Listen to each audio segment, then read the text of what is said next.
Hello and welcome you all to अपनी Jobs academy.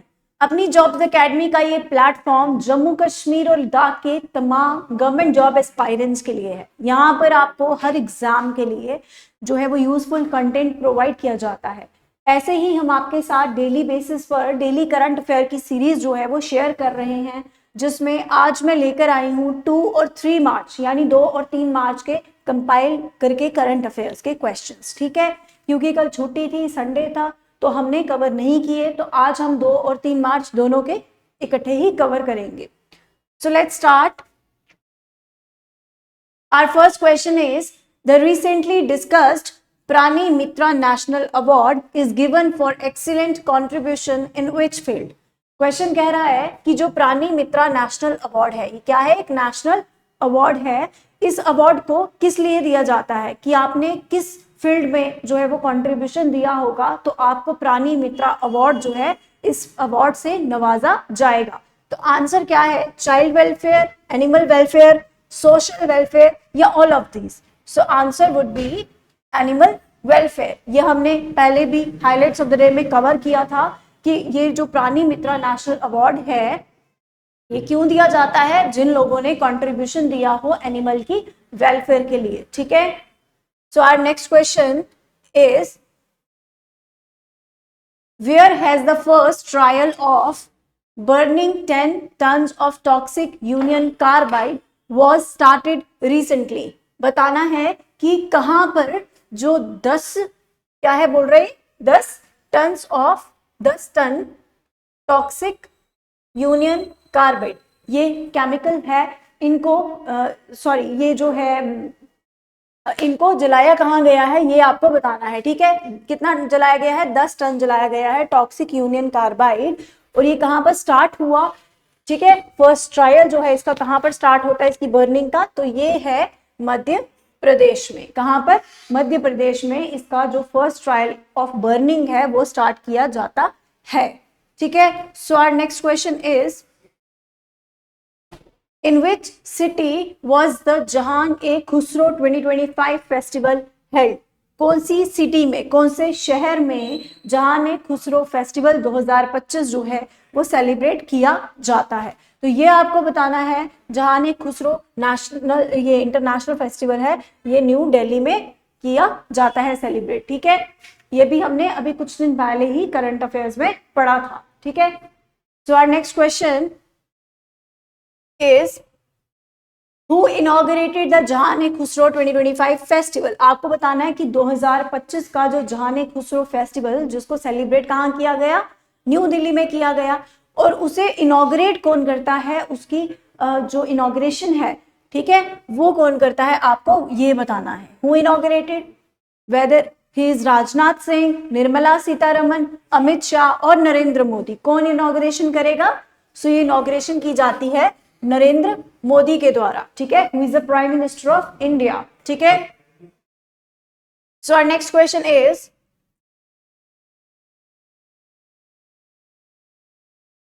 Who has recently launched a satellite to detect water on the moon.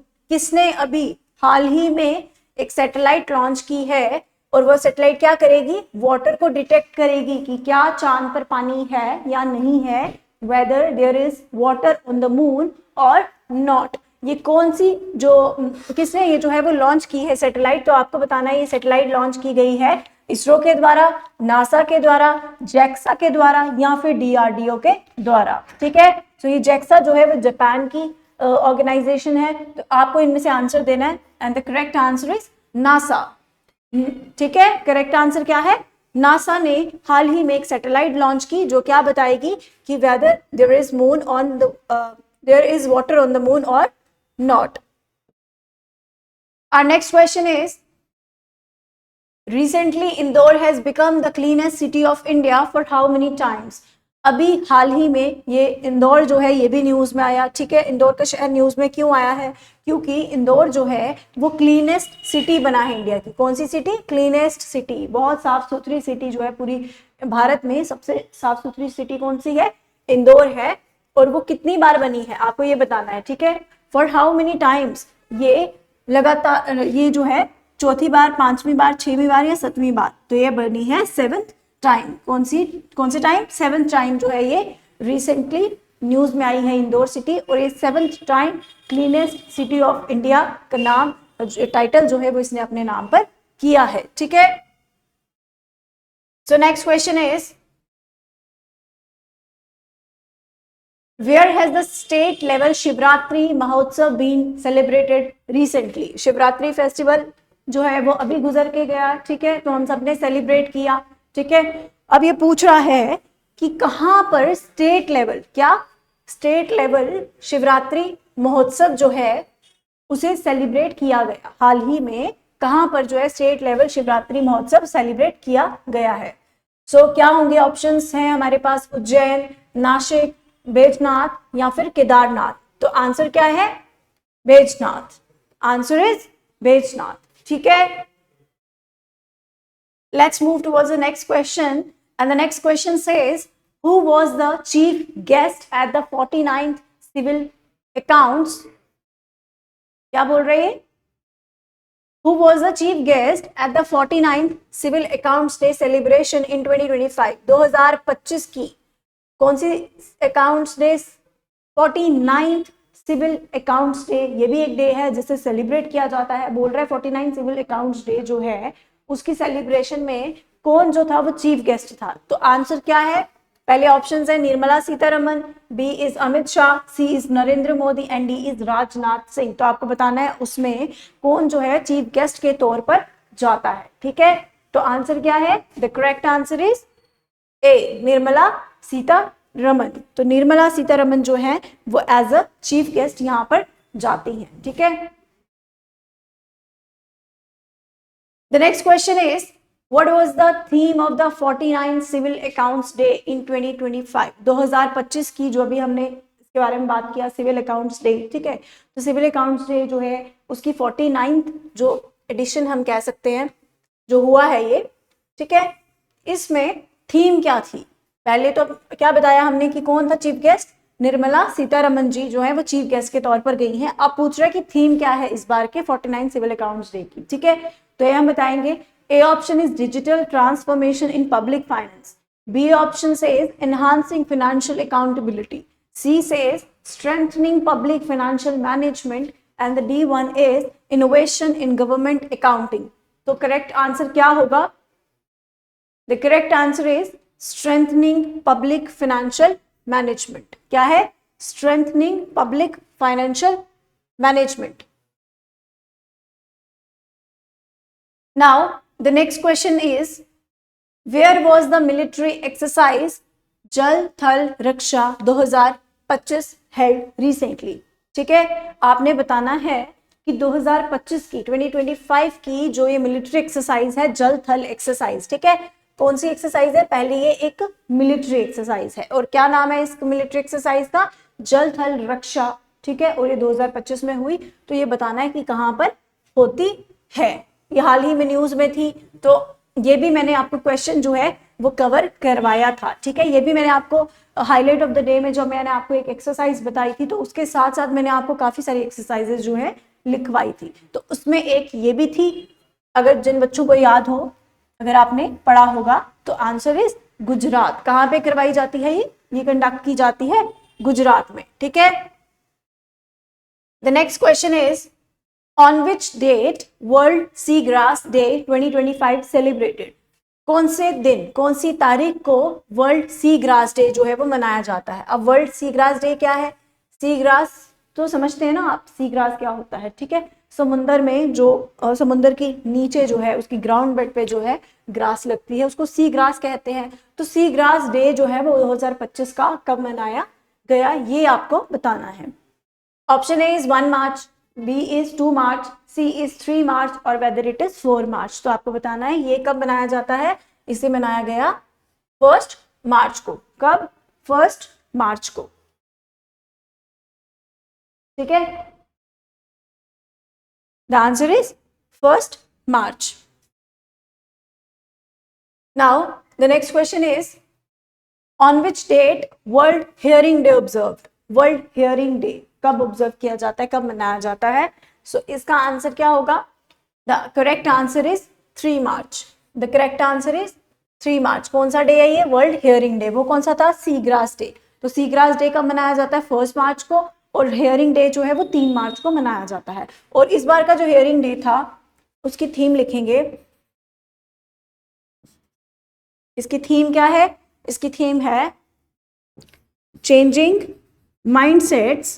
क्या है? Changing, यानी अपने mindset को बदलना होगा। ठीक है, चेंजिंग माइंडसेट्स, एम्पावर क्या? एम्पावर योरसेल्फ, खुद को एम्पावर इतना करो, empower yourself to make ear and hear, यानी hearing care. Empower yourself to make ear and hearing care a reality for all. क्या मतलब समझ रहे हो आप इससे? ठीक है, इस बार की थीम क्या बोल रही है वर्ल्ड हियरिंग डे पर? अपना माइंडसेट जो है उसमें बदलाव लाओ, उसको चेंज करो। अब क्या करना है उसके लिए? माइंडसेट चेंज करने के लिए भी आपको क्या करना होगा? खुद को इतना सशक्त करो, खुद को इतना एम्पावर करो कि जो भी ईयर और हियरिंग केयर है, जो लोग जो है क्या कहते हैं हम कि वो बहरे हैं, सुन नहीं सकते हैं, ठीक है, तो उनकी जो भी केयर करते हैं, to make ear and hearing care a reality for all, ताकि उनकी केयर की जा सके और ये एक रियलिटी बन जाए और सभी मिलकर जो है इस तरीके की केयर कर सकें। तो इससे सिंपली जो है वो थोड़ा बहुत आप मैसेज डिकोड कर सकते हो कि ये क्या कहने की कोशिश कर रहा है। ठीक है, the next question is where has the first trial of burning, ये हमने पढ़ लिया पहले ही, tons of toxic Union Carbide based recently started. तो ये कहाँ पे हुआ? मध्य प्रदेश में। ठीक है,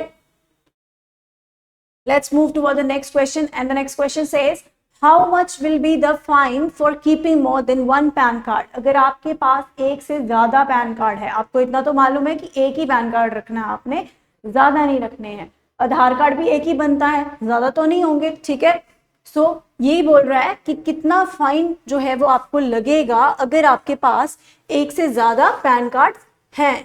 how much will be the fine for keeping more than 1 pan card. अगर आपके पास एक से ज्यादा पैन कार्ड है तो कितना फाइन लगेगा? 20,000, 15,000, 12,000, 10,000। कितना फाइन लगेगा? The answer is 10,000। कितना?